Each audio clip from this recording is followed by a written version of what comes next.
नमस्कार जी, मुझे कहते हैं अनामिका पांडे और आप इस वक्त देख रहे हैं VK news. GB road, Delhi की वो बदनाम गली जहां हुस्न बिकता है, लोग अपनी हसरतें पूरी करने आते हैं। देश का वो मशहूर रेड लाइट एरिया जहां लड़कियों की मंडी लगती है और हुस्न के दीवाने वहां उसका सौदा करते हैं। देश की राजधानी में बसा ये एरिया इतना बदनाम है कि लोग इसका नाम अपनी ज़बान पर लाने से भी कतराते हैं। हालांकि आपको ये जानकर हैरानी होगी कि इस रोड का नाम अभी जीबी रोड नहीं, बल्कि स्वामी श्रद्धानंद मार्ग है। यहाँ प्रशासन और सरकार ने भी इसी नाम का बोर्ड लगा रखा है, लेकिन ये नाम मशहूर है और लोगों की जुबान पर चढ़ा हुआ है। तो सवाल ये है कि ये नाम पड़ा कैसे। तो आपको बता दें कि अंग्रेज़ों के ज़माने में दिल्ली में 5 बड़े कोठे हुआ करते थे। इन्हीं सब को ब्रिटिश कमिश्नर गार्स्टन ने एक रेड लाइट एरिया में तब्दील कर दिया था। इसलिए इस इलाके का नाम गार्स्टन बास्टियन के नाम पर ही जीबी रोड पड़ गया। ये इलाका जितना देह व्यापार के लिए बदनाम नहीं है, उससे कहीं ज़्यादा बदनाम लूटपाट के लिए, और यहाँ तंग गलियों में चोरी और लूटपाट समेत कई अपराधों को अंजाम दिया जाता है। यहाँ से गुजरने वाले लोग सोशल मीडिया पर अपना दुख दर्द साझा करते हुए नजर आते हैं। हालांकि यहाँ महिलाएं भी अपना जिस्म बेचकर गुजारा करती हैं।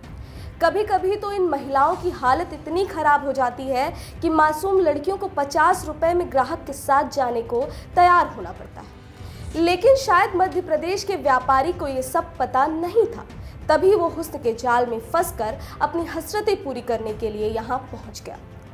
और फिर जो उसके बाद उसके साथ हुआ, उसे पुलिस बुलानी पड़ गई। दरअसल मध्य प्रदेश से हमेशा दिल्ली आने वाले 21 साल के कारोबारी को नहीं पता था कि इस बार उनकी दिल्ली की यात्रा हमेशा के लिए यादगार होने वाली है। एमपी से खरीदारी करने आए इस कारोबारी को जीबी रोड से गुजरना इतना महंगा पड़ जाएगा, उसको भी नहीं पता था। वो जब यहाँ से गुजर रहा था तभी यहाँ एक लड़का दलाल उसे टकरा गया। उसने व्यापारी को लड़कियों को दिखाने की लालच दी और उसे कोठे लेकर पहुंच गया। कोठे पर हुस्न देखकर यहाँ तो व्यापारी पिघल गया।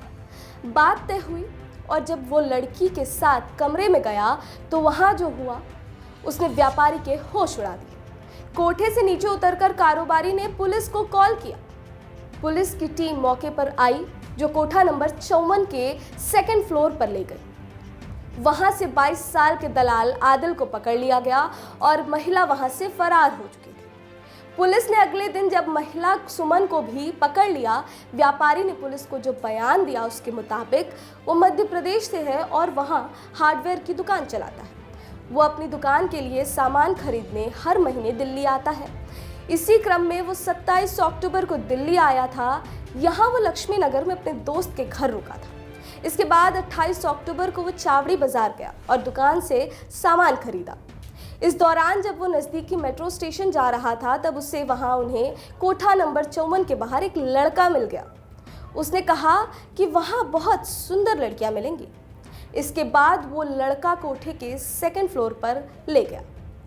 वहाँ पहुँचते ही एक कमरे के भीतर धक्का दे दिया। वो बेड पर गिर गया, जहाँ एक महिला थी। महिला कहने लगी कि जो कुछ है निकाल दे।